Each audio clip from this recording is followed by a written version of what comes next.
Meus irmãos, bom dia. Quero saudá-los em nome de Jesus, agradecer as orações em meu favor. Parece que está funcionando, estou me sentindo bem melhor. Essa é a primeira vez que eu vou pregar desde o acidente. Estou muito grato a Deus por isso. Nós vamos dar continuidade à nossa série de mensagens no Evangelho de Lucas. E eu convido os irmãos a abrirem a palavra de Deus no capítulo 1, do verso 67 a 80, o Cântico de Zacarias.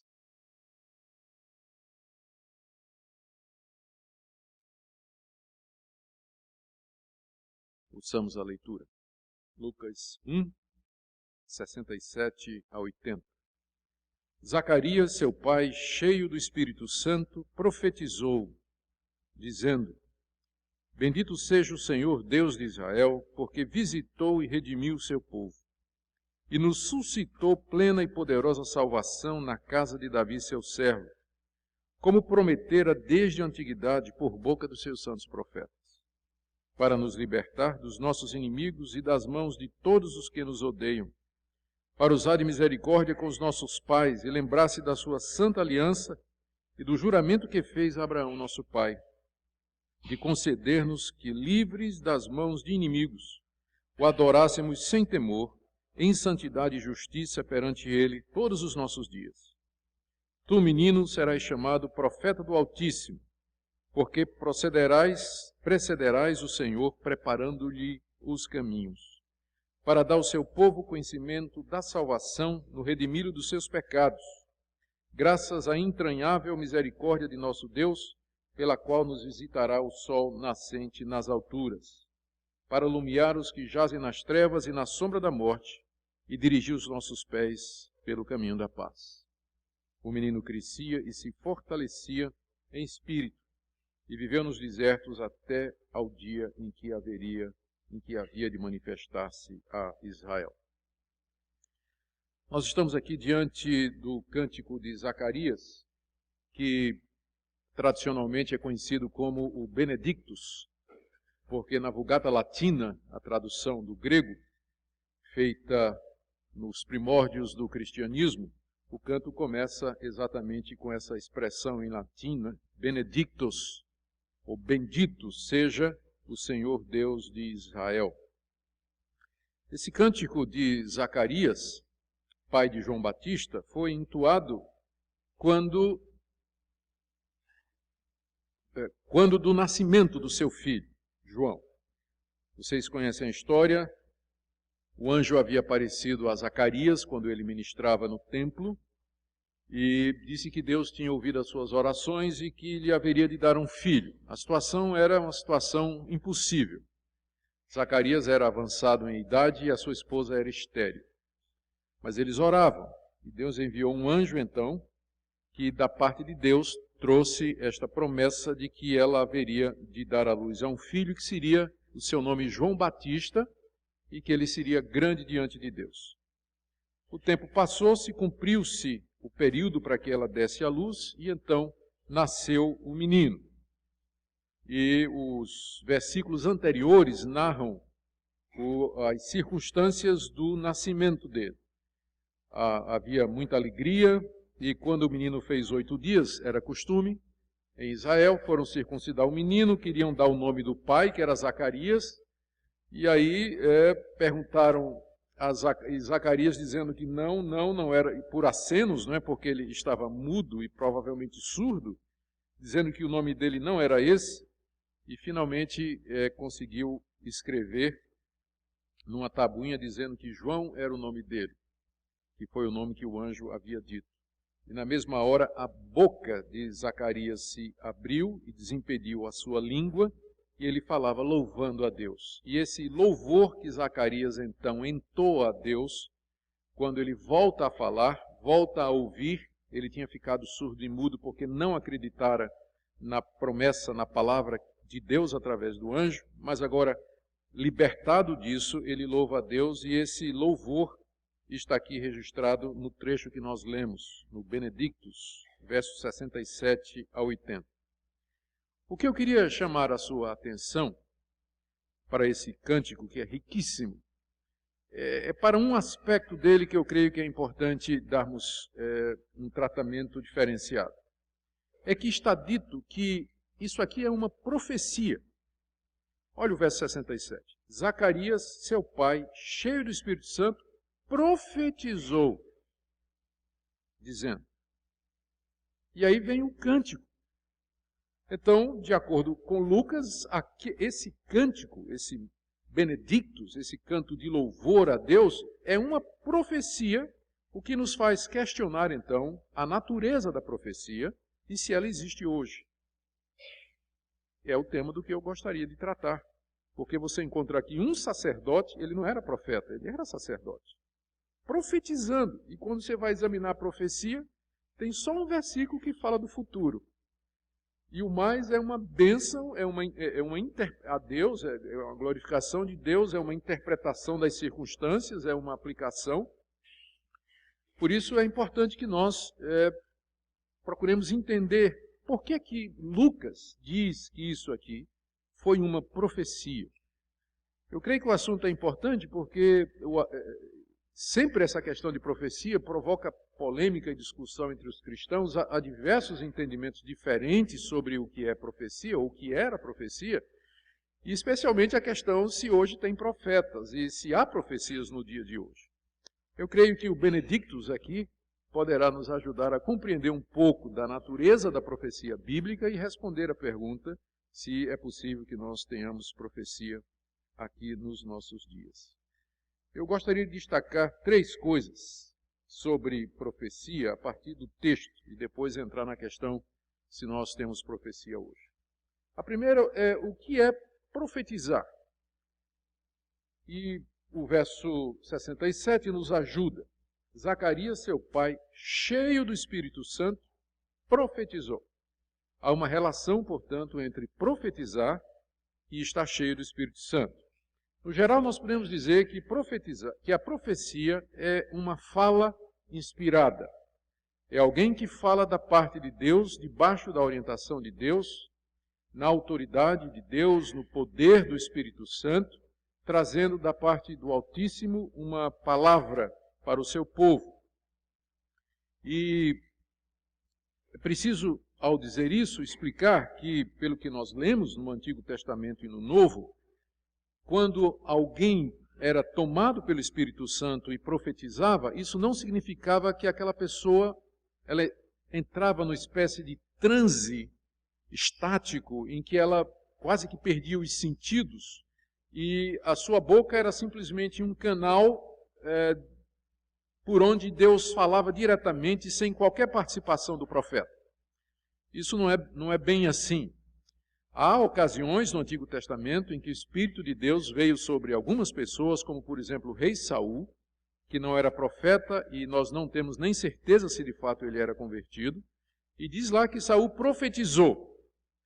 Mas normalmente o profeta estava consciente de que Deus estava agindo nele, e nem sempre profetizar era falar palavras que vinham diretamente para a cabeça do profeta da parte de Deus. Você percebe isso, por exemplo, no livro do profeta Jeremias. Boa parte das profecias de Jeremias, chamado o profeta chorão, não é? Era um profeta que viveu o cativeiro e se lamentava muito da desgraça que tinha vindo ao povo de Deus e dos pecados da nação de Israel. Boa parte das profecias de Jeremias consiste num diálogo entre ele e Deus, em que ele questiona por que Deus está fazendo aquilo com o povo, em que ele pede misericórdia a Deus. E o seu livro todo é chamado A Profecia de Jeremias.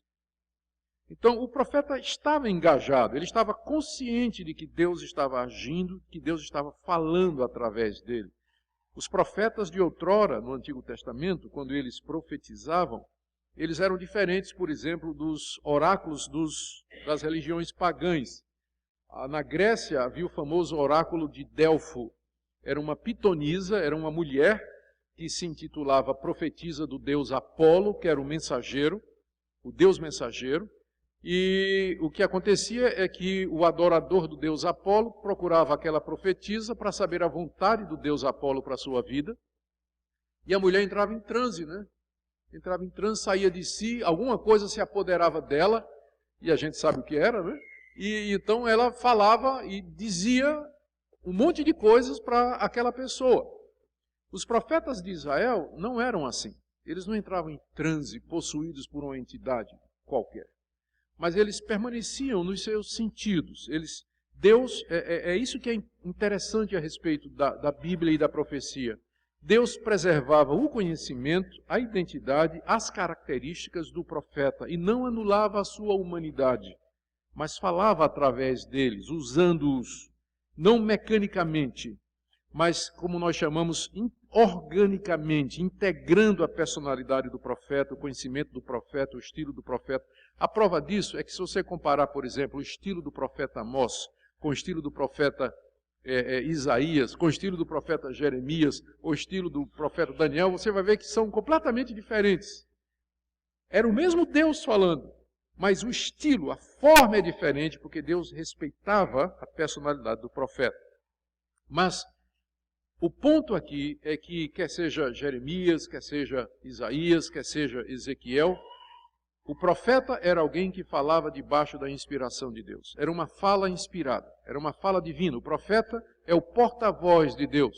Aqui, como nós lemos no caso de Zacarias, cheio do Espírito Santo, ele traz palavras inspiradas, palavras guiadas por Deus. Não é um discurso humano, mas não deixa de ser também, como eu disse, Deus respeita a personalidade do profeta. Então, essa definição vai nos ajudar a entender melhor essa questão da profecia. Segunda coisa que eu queria dizer aqui, que nós aprendemos, ainda no verso 67, é o fato que eu já mencionei, que Zacarias, ele não era profeta. Ele não era profeta, ele era um sacerdote. O que então nos sugere de que qualquer pessoa poderia profetizar. Se profetizar é falar debaixo da ação do Espírito Santo, então qualquer pessoa poderia falar. Havia aqueles que eram reconhecidos como pessoas através das quais Deus regularmente falava. Então estes eram profetas. Havia o ofício de profeta no Antigo Testamento, como Isaías, Jeremias e outros. Todo mundo sabia que aquela pessoa era uma pessoa através de quem Deus falava constantemente, regularmente, dessa maneira, inspirada. Mas isso não quer dizer que Deus se limitava aos profetas oficiais e regulares. Deus poderia tomar alguém que não era conhecido como profeta e falar através daquela pessoa. Como é o caso aqui de Zacarias, que era um sacerdote, ele não era profeta. Mas Deus aqui o usa e ele profetiza. No Novo Testamento nós encontramos, na lista de dons espirituais, o dom de profetizar. E especialmente na carta aos Coríntios, nós encontramos este ponto que eu estou tentando explicar aqui de maneira mais clara. Havia os profetas regulares na igreja de Corinto, pessoas através das quais Deus regularmente falava, mas no capítulo 14 o apóstolo Paulo diz, todos vocês podem profetizar, todos vocês podem aprender uns dos outros e ser edificados. Ou seja, permanece essa qualificação de que Deus tinha os seus profetas, mas ele podia falar através de quem ele quisesse. Mas o meu ponto aqui mais importante agora o ponto terceiro, é que a profecia ela envolvia diversos tipos de fala. As pessoas têm a tendência de identificar a profecia apenas com um tipo de fala, que é a predição do futuro. Mas aqui mesmo nós percebemos diversos tipos ou estilos ou gêneros de fala que são chamados de profecia. Por exemplo, está dito aqui, no verso 67, Zacarias profetizou, e aí ele diz, verso 68 e 69, Bendito seja o Senhor Deus de Israel, porque visitou e redimiu o seu povo e nos suscitou plena e poderosa salvação na casa de Davi, seu servo. O que é que tem de profecia, o que é que tem de predição do futuro aqui? Nada. Mas é uma profecia. O profeta era o homem da hora, era alguém que interpretava os acontecimentos e as circunstâncias para entender a mão de Deus. E Zacarias aqui, cheio do Espírito Santo, cheio do espírito de profecia, ele interpreta o nascimento do seu filho, João Batista, como sendo o cumprimento daquele plano que Deus havia estabelecido de trazer redenção e salvação ao seu povo. Não é que essa salvação viria através do seu filho, mas ele era o precursor do Messias. Então ele bendiz a Deus por isso. E ele fala inclusive no passado, Deus visitou, redimiu o seu povo e suscitou plena salvação, e isso quando Jesus nem tinha nascido ainda.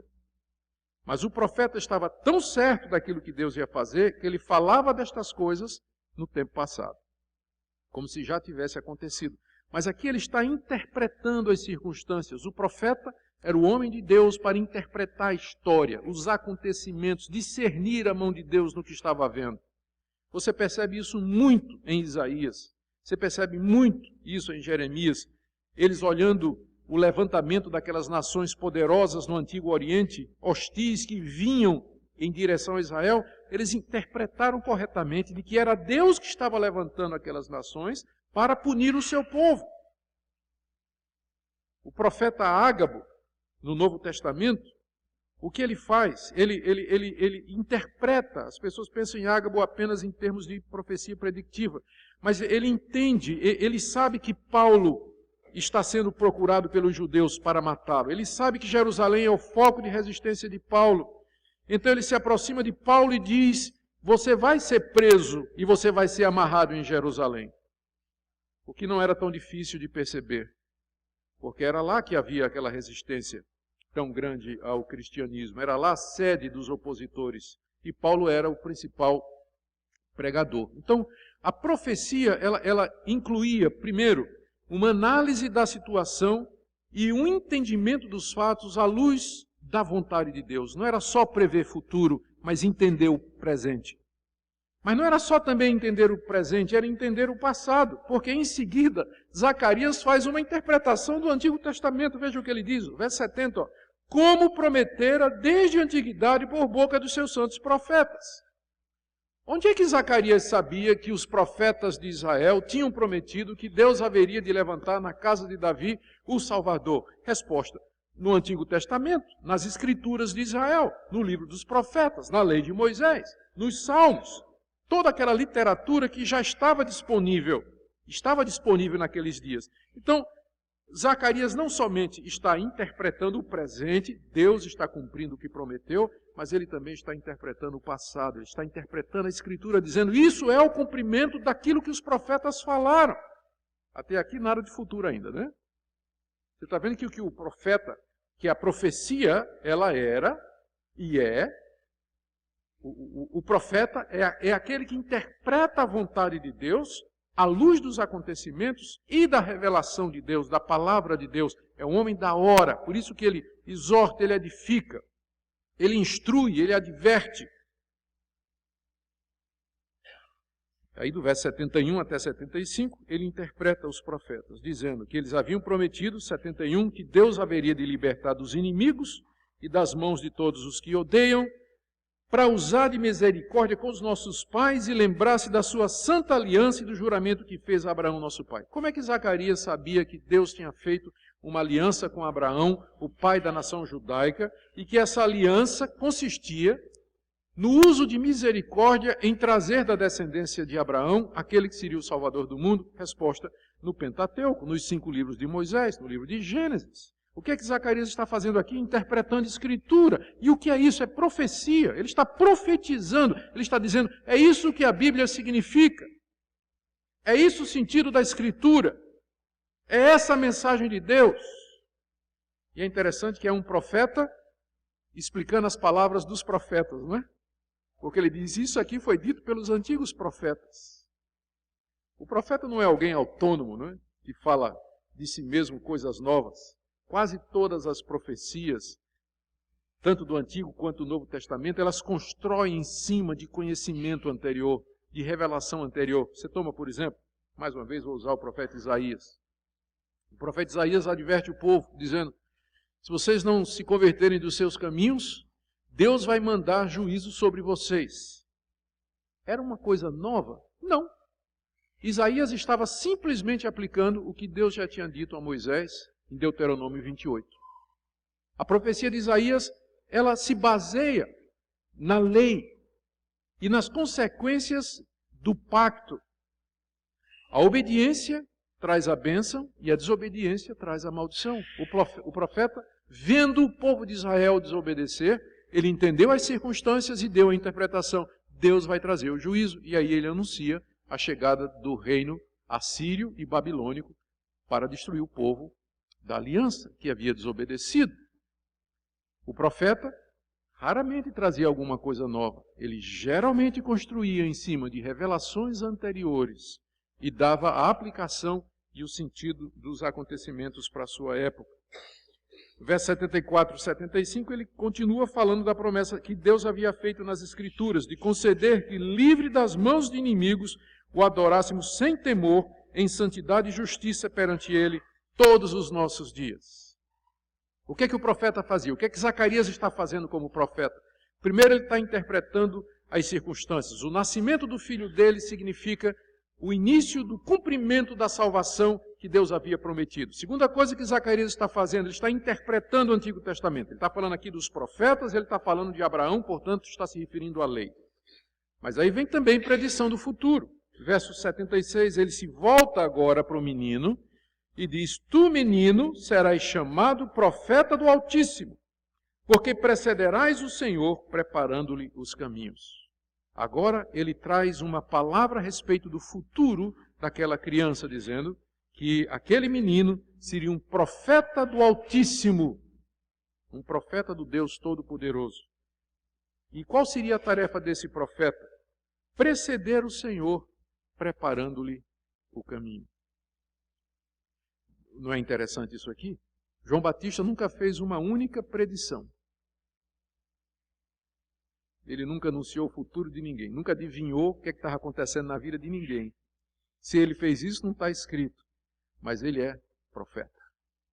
Em que sentido ele era profeta? Porque ele era o porta-voz de Deus para chamar o povo ao arrependimento, chamar a nação de Israel a se arrepender dos seus pecados, converter-se, ser batizados e crer em Jesus como sendo o Cordeiro de Deus que tira o pecado do mundo.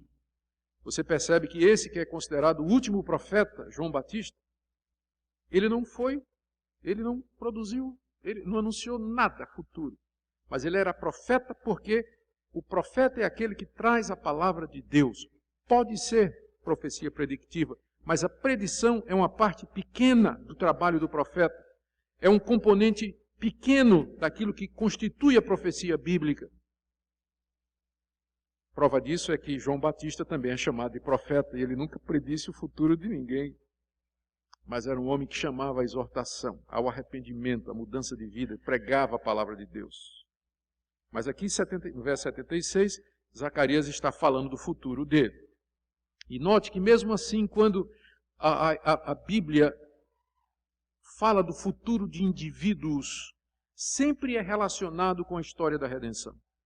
Como, por exemplo, mais uma vez, o profeta Ágabo no Novo Testamento, que é o único profeta que pronuncia o futuro de um indivíduo. Ele diz a Paulo que ele vai ser preso em Jerusalém. Pega até um cinturão, o cinturão dele amarra as mãos de Paulo. Mas ele estava profetizando a respeito do futuro de um indivíduo cuja atividade estava ligada à história da redenção, aos caminhos de Deus para a implantação do seu reino, a um apóstolo. É muito diferente de profecias individuais que nós vemos acontecendo aí, ou que dizem que acontece, a respeito de com quem eu vou casar, em que cidade você vai morar, em que bairro você vai habitar, a cor do carro que você vai comprar, e que emprego você vai seguir. A profecia bíblica, quando predictiva de futuro de indivíduos, geralmente é porque esses indivíduos estavam relacionados com o plano maior de Deus para realizar a sua redenção. É diferente de essas profecias individuais que a gente vê acontecendo sobre o futuro de A e B, tão comum nos nossos dias. Mas tem mais, profecia envolve mais coisas. Aqui dos 77 a 80, Zacarias já muda o tom e ele anuncia o Evangelho. Ele diz no 76 que o menino iria preceder o Senhor, preparando o caminho para dar ao seu povo conhecimento da salvação, no redimir dos seus pecados, graças à entranhável misericórdia de nosso Deus, pela qual nos visitará o sol nascente nas alturas, para iluminar os que jazem nas trevas e na sombra da morte, dirigir os nossos pés pelo caminho da paz. O que é que Zacarias está fazendo aqui? Evangelizando, está anunciando as boas notícias, que o Salvador chegou e que com ele chegaria também a luz, a paz e a vida, e o caminho de Deus. É isso que o profeta fazia. Em resumo, profetizar é falar debaixo da inspiração do Espírito Santo, sob a autoridade de Deus, e isso não anula a personalidade do profeta. Deus tinha aqueles canais através dos quais ele falava regularmente, mas ele podia usar quem ele quisesse. E aqui ele está usando Zacarias. A profecia de Zacarias, quando analisada, mostra que ela consiste de diversos tipos de fala. Primeiro, interpretação das circunstâncias para ver a mão de Deus agindo. Segundo, interpretação das Escrituras para poder entender o presente e conhecer o passado. Terceiro, envolve anúncio do futuro de indivíduos relacionados com a história da redenção. E quarto, o anúncio da boa nova de que Deus visita o seu povo para salvar. Em resumo, é isso que nós aprendemos aqui do Benedictus a respeito do que seja a profecia. A pergunta é se nós temos isso hoje. Deus nos fala dessa maneira hoje. Deus hoje toma alguém em profecia para falar ao seu povo. A resposta é sim e não, dependendo de que aspecto da profecia nós queremos dizer aqui. Então, eu diria o seguinte.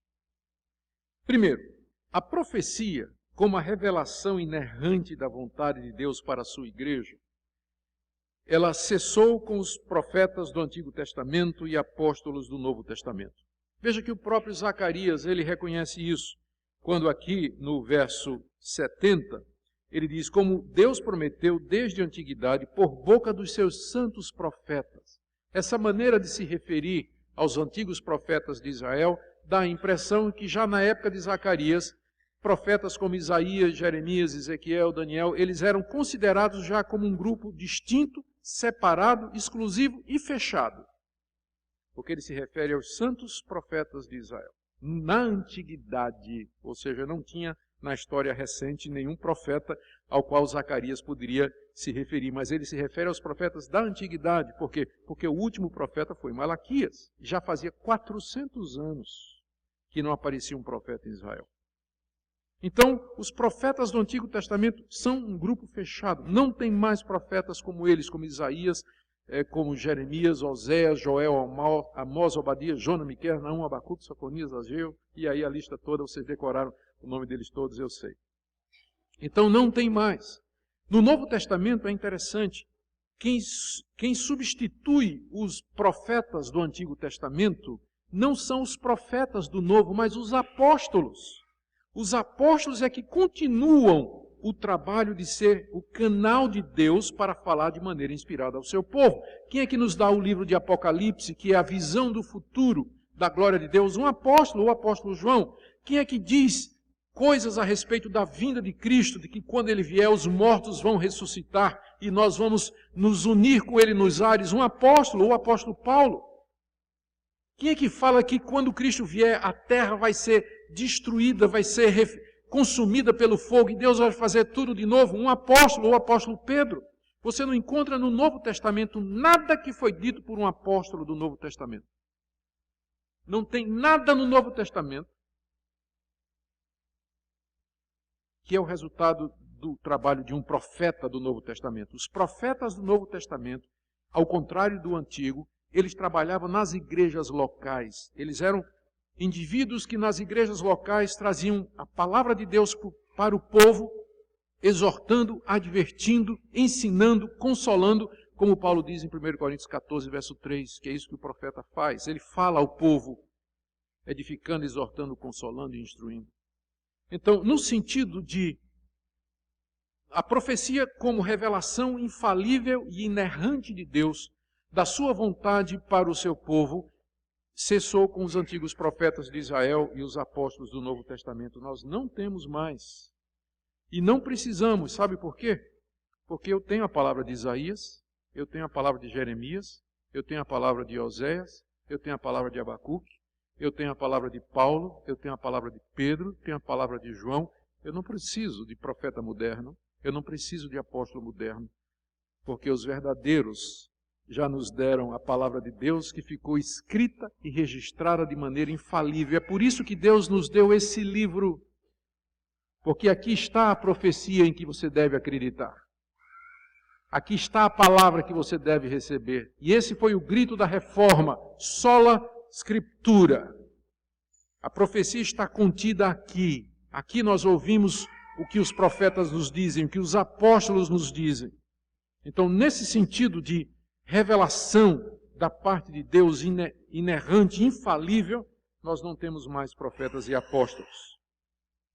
A profecia como predição do futuro de indivíduos ou revelações particulares, aqui já é um pouco mais complicado. Eu diria o seguinte, eu não posso dizer que Deus não pode chegar a um indivíduo ou mandar dizer ao indivíduo ou se revelar ao indivíduo e dizer assim, isso vai acontecer na sua vida, porque Deus é Deus. Ele é o Altíssimo, Ele é soberano, Ele faz o que Ele quer. Eu não posso dizer que Ele não pode fazer isso, mas o que eu posso dizer é o seguinte, quando eu examino a Bíblia, que é a revelação de Deus para mim, eu descubro que a maneira pela qual Deus estabeleceu que a sua vontade fosse conhecida não é através de sonhos, visões e profecias. A vontade de Deus para a minha vida em particular é conhecida através do bom senso, análise das circunstâncias, conversar com gente mais sábia e mais experiente do que eu, seguir os princípios de Deus para a minha vida. Isso pode, isso não pode, isso é certo, isso é errado. É assim que Deus me guia individualmente. Eu não encontro em nenhuma das cartas que Paulo escreveu para as igrejas, ou Pedro, ou João, qualquer orientação do tipo assim, amados, pode deixar que Deus vai revelar a vontade dele para vocês em sonhos. Deus vai lhe mostrar a vontade dele através de profecia. Deus vai lhe orientar através de uma visão de anjo. Não tem. Nunca nós somos encorajados no Novo Testamento a descobrir a vontade de Deus através de profecia particular, sonho, visão e revelação. Estou dizendo que Deus não pode fazer isso? Não, não estou dizendo. Estou dizendo que se Ele fizer vai ser uma exceção. E se Ele fizer, eu não sei nem se a gente pode chamar isso de profecia, mas de milagre.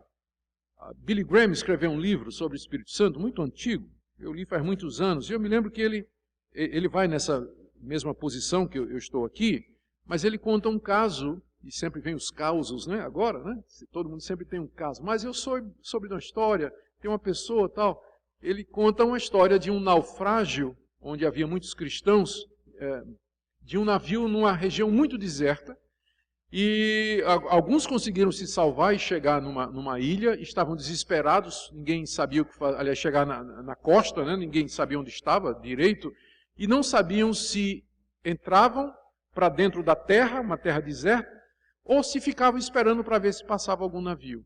E uma pessoa teve um sonho, né, em que Deus teria aparentemente dito para ficar ali, porque passaria um navio. E não deu outra. Né? No dia seguinte passou o navio e então eles fizeram fumaça, aquela história toda, e finalmente foram recolhidos e todos foram salvos. Deus pode fazer isso? É claro que pode. Isso é profecia? Não necessariamente. Isso é um milagre. Eu creio que Deus faz milagres hoje. Mas isso não quer dizer que essa é a maneira regular de Deus nos guiar. Que Ele vai dizer a você no dia a dia, através de sonho, visão, um profeta dizendo, olha, vai acontecer isso com você, você tem que tomar essa decisão, você tem que ir para tal cidade, porque não é isso que a Escritura nos ensina. Se você quiser saber a vontade de Deus, ande com Ele. Como está escrito em Romanos 12. Transformai-vos pela renovação da vossa mente para que experimenteis qual seja a boa, agradável e perfeita vontade de Deus. Ande no caminho da santificação. Obedeça a palavra de Deus. Viva uma vida de oração e Ele vai guiar você. Você não precisa de profeta para estar legislando sobre a sua vida ou para ter controle sobre a sua vida, como acontece por aí. Então, recordando, profecia como Isaías, ou Paulo, ou Pedro, encerrou. Nós já temos tudo isso aqui na Escritura. Deus já nos disse o que Ele queria nos dizer. Já está aqui na Escritura, estude sua Bíblia. Revelações particulares através de profecia? Acho que não. Se acontece, não é esse o caminho de Deus nos guiar. que Deus pode fazer isso excepcionalmente. Eu não creio que alguém possa dizer que ele não pode fazer porque Ele é Deus, mas não é essa maneira que Ele nos ensina a esperar a sua vontade. E por fim, a profecia como ensino, exortação, conforto e doutrina, que é a maior parte do Benedictus, que é uma profecia. Isso permanece na igreja. Por isso que eu disse, profecia hoje depende, né? Se você está falando de profecia como a revelação infalível, inspirada de Deus, cessou. Como direção particular, eu também não acredito, a não ser em casos excepcionais. Mas a profecia não era só isso. O profeta interpretava a Escritura, analisava os acontecimentos, ele aplicava a palavra de Deus exatamente como estou fazendo agora de manhã. Se você quiser chamar o que eu estou fazendo de profetizar, pode chamar porque é bíblico. Porque é isso que o profeta fazia. É isso que o profeta fazia. Um dos primeiros livros de homilética, de pregação, escrito pelos puritanos, escrito por William Perkins, o título é A Arte de Profetizar. O que ele queria dizer é a arte de pregar. A profecia permanece hoje na igreja. Nesse sentido, eu não sou um sensacionista, eu creio em profecia. Lembrando que a maior parte da profecia bíblica é exortação, interpretação, aplicação, conforto e instrução. A profecia permanece na igreja hoje, nesse aspecto e nesse sentido. Eu quero concluir então com algumas aplicações. Primeira delas, para que nós nos apeguemos às profecias que estão registradas na Escritura. Eu creio que o que eu estou querendo dizer aqui, no final, é que nós temos que amar esse livro, estudar esse livro, conhecer o seu conteúdo, porque todos nós queremos que Deus nos fale, não é verdade? Todos nós queremos ouvir a voz de Deus. E tem até um dito muito engraçado, né? Você quer ouvir a voz de Deus? Leia a Bíblia. Quer ouvir Deus audivelmente? Leia a Bíblia em voz alta. Então, quer ouvir a voz de Deus? Leia a Bíblia em voz alta. Aí você vai ouvir a voz de Deus em voz alta. É nesse livro que nós encontramos a sua revelação. Por isso nós devemos nos apegar, estudar a palavra. Ela sempre fala ao nosso coração. Por outro lado, a Bíblia diz, não despreze as profecias. E eu penso que Paulo estava falando ao trabalho dos profetas, de exortar, de conduzir o povo na vontade de Deus. Não despreze a palavra de Deus que vem pela exposição, pelo ensino, pela doutrina. E por último, teste e rejeite profetas que se apresentam como porta-vozes de Deus, trazendo novidades, dizendo que Deus lhe disse coisas em sonhos, coisas que são extra-bíblicas, que mesmo que não vão contra a Bíblia, contudo, complementam a Bíblia.